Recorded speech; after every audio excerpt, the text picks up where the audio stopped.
This land is mine, from California to the New York Island, from the redwood forest to the Gulf Stream waters. This land was made for you and me. Good evening. My guest today with me is George Thabault, who is the assistant to the mayor, and actually George has joined me on several programs previously. We're recording this on February 3rd, a Wednesday afternoon, and it'll be shown first on Tuesday evening. What I want to concentrate on today is the number of ballot items that the people of Burlington will be voting on March meeting day, which is March 1st. In my view, the items that we have on the ballot constitute one of the most exciting ballots that I have ever seen.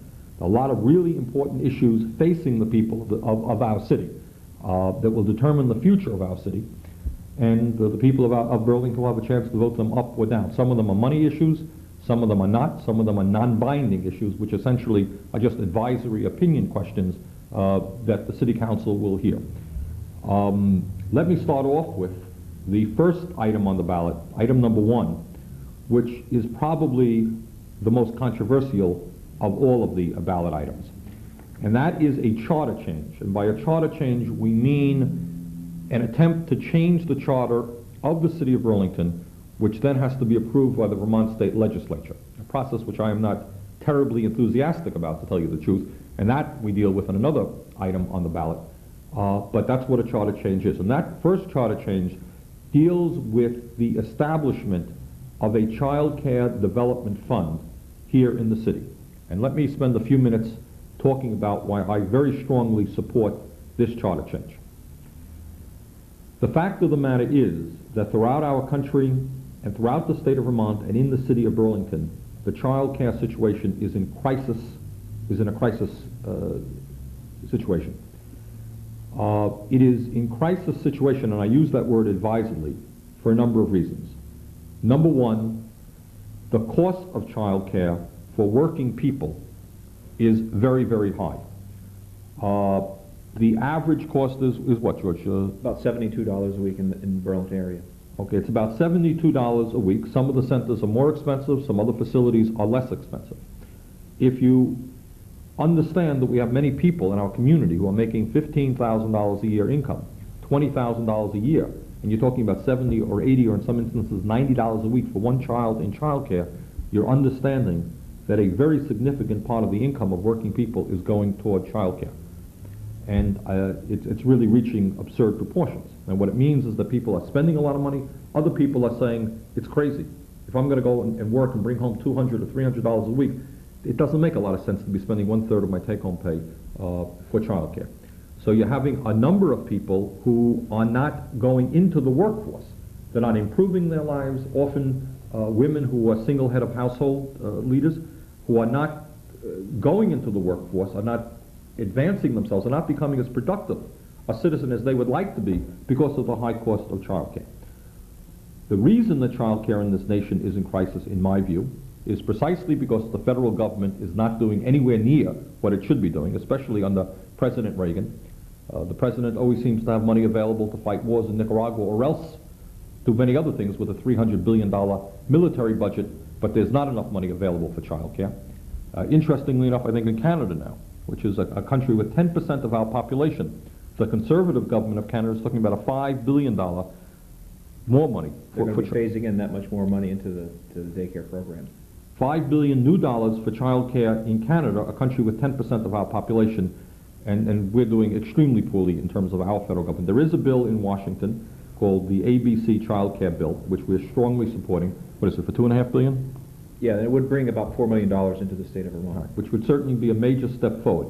Whether it will get past the Congress and the President remains to be seen.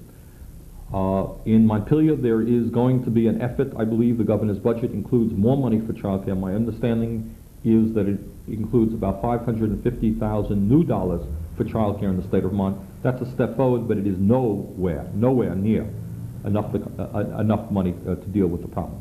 So the problem manifests itself in, number one, that the cost of child care for people all over this state and in our city is too high. Number two, despite the fact that it's high, the child care centers themselves and the child care facilities are not surviving. They're barely hanging in. The average salary of a child care worker is what now? We estimate it's around $4.50 an hour. Okay. So here we are entrusting workers, teachers, with dealing with the emotional needs, with the intellectual development of little children, and we're paying them $4.50 an hour. And as a result of that, the turnover rates in the child care facilities is very, very high. What is the turnover rate, George? Well, the last survey that was undertaken around here showed that about 56% of the staff leaves every year. So you really have a complete staff turnover in roughly 2 years. Okay. And that's really horrendous in terms of maintaining the stability and the quality of care in a center. I mean, if you're looking at public education, if you're talking about your kid going to a public school and half the teachers were leaving every year, people would say this is not a good school. And children, of course, become attached to their child care teachers, and it's not a good situation. And as the economy in our area continues to prosper, what's happening is that many people who love kids, who want to work with kids, they're looking around and saying, why am I working for $10,000 a year when I can do something else and make $15,000 or $20,000 a year? And yet you're having many wonderful people who are really sacrificing their own financial interest by continuing to work in childcare, but there is a limit. And I think if we want to have quality childcare, you don't want to have that turnover. You want to stabilize the situation. There's no question but that we need to pump more money into childcare, raise the salaries of the teachers. I was talking a couple of weeks ago to a woman who has a master's degree, who was the director of one of the best child care facilities in our area. She was making $14,000. Master's degree, many years of work. And that's just crazy. So the answer is that after whatever anyone may say, nobody denies that we need to pump significant amounts of money into child care if we want to have quality child care. If we make that decision, and if we decide that we want to do that, the next question is, well, how do you get the money? How do you do it? You can't get the money from tuition anymore because people are paying as much as they can pay. It seems to me that if the federal government is not going to be doing what it should be doing, if the state government is not moving as fast as it should be moving, you have to look to those people in our community who are employing other people to help pick up some of the financial burden regarding child care. It seems to me appropriate that the employers, those people for whom workers are working and who need child care, should be asked to contribute to the Child Care Development Fund. We have, within this charter change, developed several mechanisms by which this funding could be done. Essentially what we are talking about is the establishment of the Child Care Development Fund through a special child care assessment district which would impact on all employers in the community. That is industrial property, commercial property, tax-exempt property who employ people. And our hope is to be able to raise through that mechanism up to $600,000. None of that money would come from homeowners. I believe that it would be absolutely inappropriate to ask working people or elderly people whose property is not employing anybody else to contribute to that fund. So for the homeowner, this will require no property tax increase whatsoever. For those people who are employing people, commercial, industrial, tax-exempt property, it will amount to a very small increase. There are several mechanisms that we're looking at. One would be about a 2.5% increase in property taxes to cover that. The other one would be a special assessment on the number of employees that an employer had. But if we went the first route and increased property taxes, you'd be talking about a 2.5% increase, which is a very, very small increase. And this year, we are coming forward with no general property tax increase whatsoever. So in fact, it's a good year. The schools are not coming forward with a property tax increase, so it would really amount to a relatively small property tax increase for those people who were asked to contribute into the fund. The total amount that the City Council could appropriate would be up to $600,000. Approximately half of it would come from commercial and industrial property, business property. The other half would come from the employees in the public sector, if you like, the tax-exempt sector, including the City of Burlington. The city, between the schools, the electric department, and so forth, will contribute about $100,000. UVM and the medical center will contribute almost all of the rest, and some of the other tax exempts would make minimum contribution. I think it's important, Bernie, to point out that the actual specifics of the plan would be worked out after the legislature gives its blessing to the enabling legislation. Basically, after the legislature says to the city, you have the power, we give you the power and the authority to develop this ordinance, and then locally, with people, the Board of Aldermen and people in the business would develop the way to exactly get the money to the child care centers and to the parents. That's a very important point to make and to reiterate, because I think there's been a lot of confusion about that. One of the criticisms that you perhaps have heard about this, and that you certainly will hear in the remaining month before the election, is how is this $600,000 going to be spent? What is the plan? Who is eligible? How much goes to here and how much goes to there? And therefore, that our critics are saying, the business community especially are saying, why should we support this program when you don't have the specifics? And the answer is a very simple answer. What we are asking for is a charter change which will enable us, for the first time, give us enabling legislation to establish a child care development fund based on an ordinance passed by the Board of Aldermen. The point that George was making, which is perhaps the most important point of this whole discussion, is what we are doing now by passing this charter change is starting the discussion as to how we should improve child care in Burlington. This is not the end of the discussion, this is the beginning of the discussion. What this will allow the Board of Aldermen to do, if they so choose, is to raise money to put it into child care. And in that process, what they will have to do is have tremendous amounts of community input. We'll have to hear from parents, child care providers, the general citizenry, as to how we can use money to improve child care in Burlington. So when people tell you we don't have all of the details, of course we don't. We're not supposed to at this point. All we want is the enabling legislation to begin the process. Furthermore, if we did have a program, we said, well, we want to do a voucher system, well, we want to put money into this or that child care facility, and you had that passed, and you got that approved by Montpelier, that meant every time you wanted to change a $5 appropriation, you would have to go down to Montpelier to get the charter change passed. And you can't do that. That's an absurd way to run a program. What you're asking for is enabling authority to develop a program by ordinance from the Burlington Board of Aldermen. When this is passed, it doesn't mean that 1 cent is appropriated. The discussion is just beginning. It may turn out that this charter change is passed, and 6 months from now, the Burlington Board of Aldermen will say, well, thank you, we have the authority, we choose not to exercise it. We choose not to spend 1 penny on child care, or we choose to spend $200,000. They will have the ability to spend up to $600,000 raised from a special assessment fee on employers. Now, the other argument that we've heard, and some of the Democrats and Republicans have made this, they've said they're very, very concerned that it's only the business community that is contributing to this. And some of them have suggested, why don't you ask for a general property tax increase? And our view was, no, we are not going to do that for 2 very simple reasons. Number one, as I indicated earlier, it seems to be absurd to raise taxes on homeowners who are not responsible for the crisis in child care. They are not employing other people. Their property is not being used to employ other people.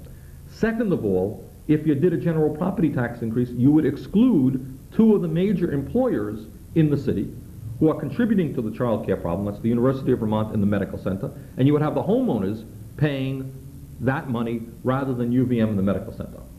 The theory behind this approach is you ask employers, those people who are employing people, those people whose employees need child care, to contribute to the fund for their own employees. They ask homeowners to do it, as some of the Democrats and Republicans are suggesting. Seems to me to be regressive and doesn't make a lot of sense. Now, what's going on really, after all is said and done, the conflict is going on is not only between the Democrats and Republicans and progressives, but also between the business community and the progressives. And I think the business community, frankly, is upset that they're being asked to contribute to this fund.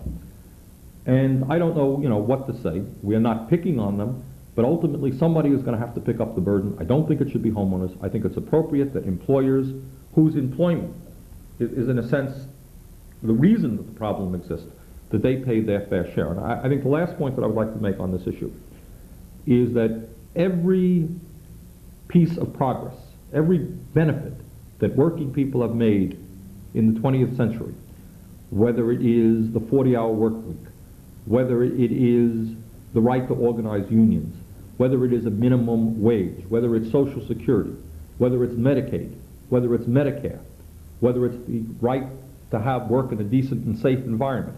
Every type of effort and progress that workers have made has always been fought by people who have a lot of money. And that's really what it is about. They prefer the status quo. They would rather have homeowners subsidize child care rather than themselves. And that's the reality of politics in America today. The business community, large corporations exert enormous power on the whole political process, and most of the time, political leadership caves into that pressure. And we saw something on Monday night, this is being recorded on Wednesday, which really just disappointed me very much. You saw the entire business community coming in and saying, well, we don't like this program, we don't want to pay for this program.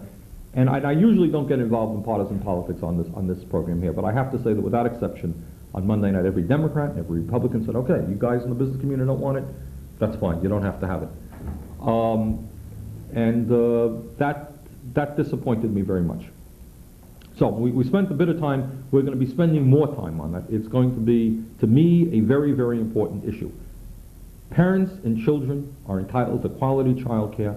We are going to need to pump public money into it. The federal government is not doing it. The state government is not doing it enough.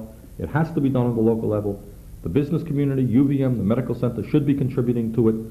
If they do, we will be able to make a significant impact on improving child care in terms of raising salaries, helping subsidize child care for working people.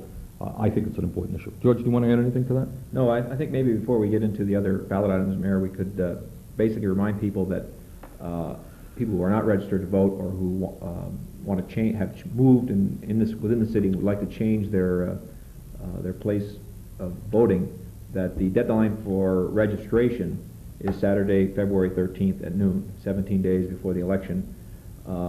That's for people who are not registered to vote, and if to change your address to vote in another ward of the city, you can do that up to 2 days before the election.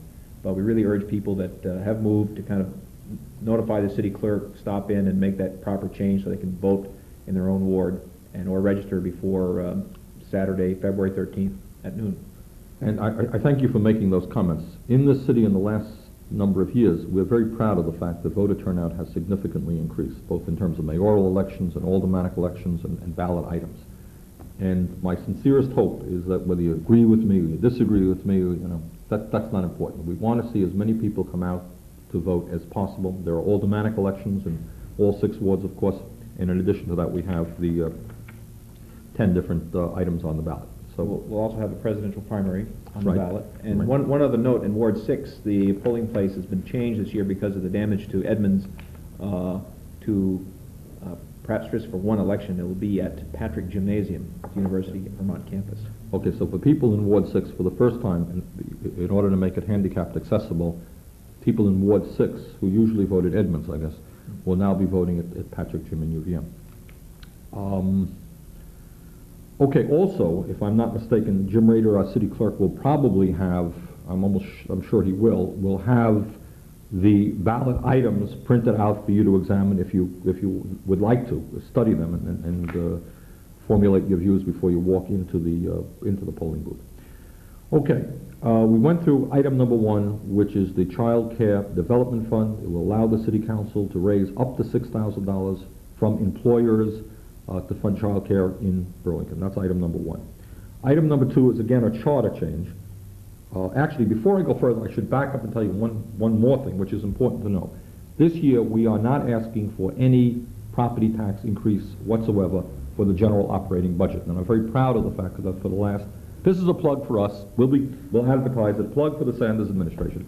We're proud that in the last 7 years, we've only asked for 2 general property tax increases. One went to the streets some years ago, and one went to the police department last year. This year, there is a 0 property tax increase for general operating budget as a result of growth in the city, as a result of increases in the gross receipts tax, and in other areas, we just don't need more money from taxpayers, so we're in pretty good shape. What we are asking for is the approval of a number of bond issues, which, if passed, would in fact raise property taxes, not very much, but they would. And I want to go through those. The charter change for item number 2 is a charter change for working capital and capital improvement. And this would, in fact, authorize the city on an annual basis, this is not just for 1 year, but on an annual basis, the right to raise up to $250,000 a year for capital improvements. Why is that needed? Why do I support it? As I think everybody knows, one's house, one's car, one's other capital acquisitions deteriorate a certain amount every year. I mean, the vehicles in the police department, in the fire department, in the parks department get older. They have to be, we have to buy new ones or improve them. Equipment in the library deteriorates. Our parks need constant improvement as a result of wear and tear.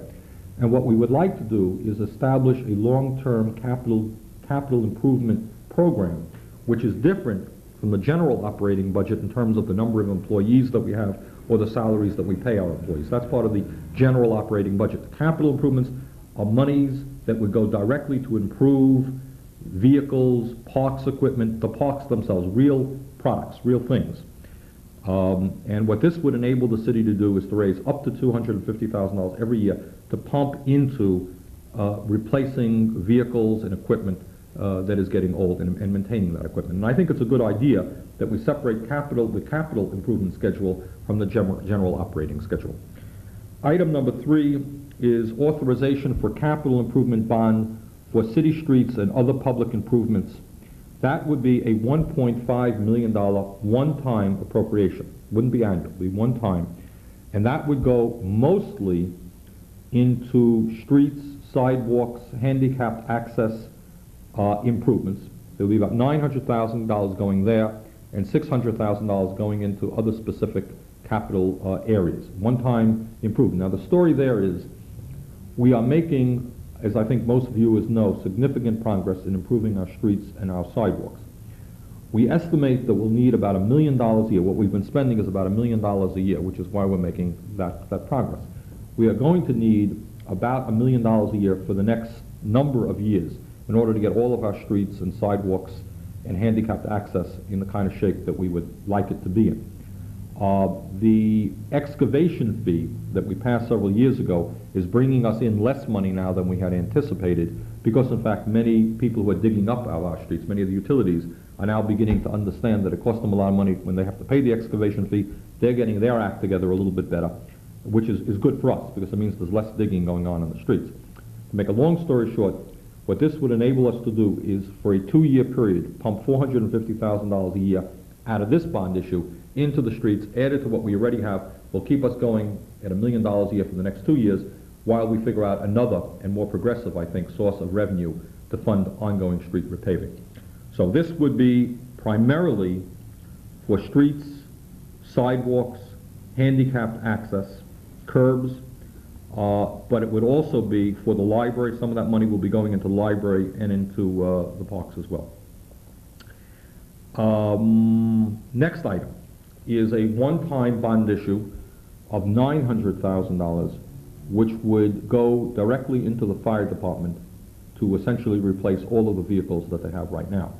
We are making real progress in our fire department. Some of you may have noticed that we have new alarm boxes that are going up all over the city. I think the morale in the department is good, our leadership is good. There has been a concern over a number of years that many of our fire trucks are getting old, and that's simply true. And the result is that we're spending a lot of money maintaining them. They break down often. We have to take them over to the Department of Public Works to get maintained. And our thought is that not only would it be good in terms of improving the quality of our service to the people for fire protection, but in the long run we'd be able to save money by having new vehicles and maintaining them at a high level. So we are asking for a one-time appropriation of $900,000, which would probably replace all 6 major pieces of firefighting apparatus. That is the ladder trucks and our pumpers. And we think that that's a step forward. The commission feels very good about it. The leadership of the fire department, Chief Dyan, feels very good about it. And the union feels very good about it. And we think that that will improve our public safety services in the city. The next issue is item number 5, which is a general obligation bond for energy conservation capital improvements in the schools. Now, in truth, I am not terribly knowledgeable about this. George says he knows something about it. This comes from the school board, not from the Board of Aldermen. George, do you want to briefly go through that issue? Very briefly, it's going to convert in 11 school buildings the heating system from electric to a gas hot water system. And the current bill now for heat at these schools is $464,000 a year. After the system is put in, it'll be dropped down to $100,000 per year. So it'll have plenty of savings in there to pay off the bond, which voters are being asked to approve, plus leave a net savings of about $175,000 per year. to put toward other uses. So it's really a bond that kind of pays for itself and saves taxpayers money, which is unusual. Okay, and so the feeling is that this is going to be paid off by the savings Definitely. that Definitely, the consultants that have looked at it and the school board has been very conservative in their estimates, so that they really are hedging their bets in favor of the taxpayers, and they're really confident that this is going to pay off and result in a very substantial net savings to the school operating budget. So it's significant in that it will save money, and it is getting a strong endorsement from the school officials. Okay, thank you. Item number 6 is a charter change dealing with conflict of interest.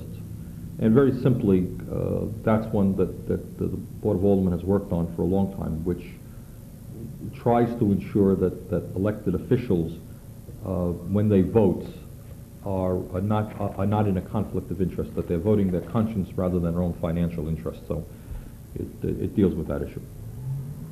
Item number 7 is a charter change which would increase the compensation to members of the Board of Aldermen from $10 to $20 a meeting. Let me say a few words on that one. I think many people out there saying, well, we don't want to do that because, you know, we want to save money. I don't know that people are fully aware of how much work members of the Board of Aldermen do, whether they're progressives or Democrats or Republicans. Some of these people work, well, George, you used to be a member of the Board of Aldermen, right? And, you know, some of these people work 20 hours a week, 30 hours a week. They are sitting on committees. The Board of Aldermen meetings on Monday night start at 7:30, often end at midnight. All of them are on one or another committee. They have to deal with your concerns as constituents. You know, it's not uncommon for these people to be working 20 hours a week, and they do it because they have a sense of pride and they want to do their best for the city, no matter what their political point of view might be. And this would increase, you know, from $10 to $20. It would probably raise them from probably 40 cents an hour to maybe 80 cents an hour. And I support that. I mean, it's not going to make a great deal of difference, I think, but I think it would be an indication of support for people who essentially are volunteers, and they end up making $1,000 a year. So I hope people will give thought to that.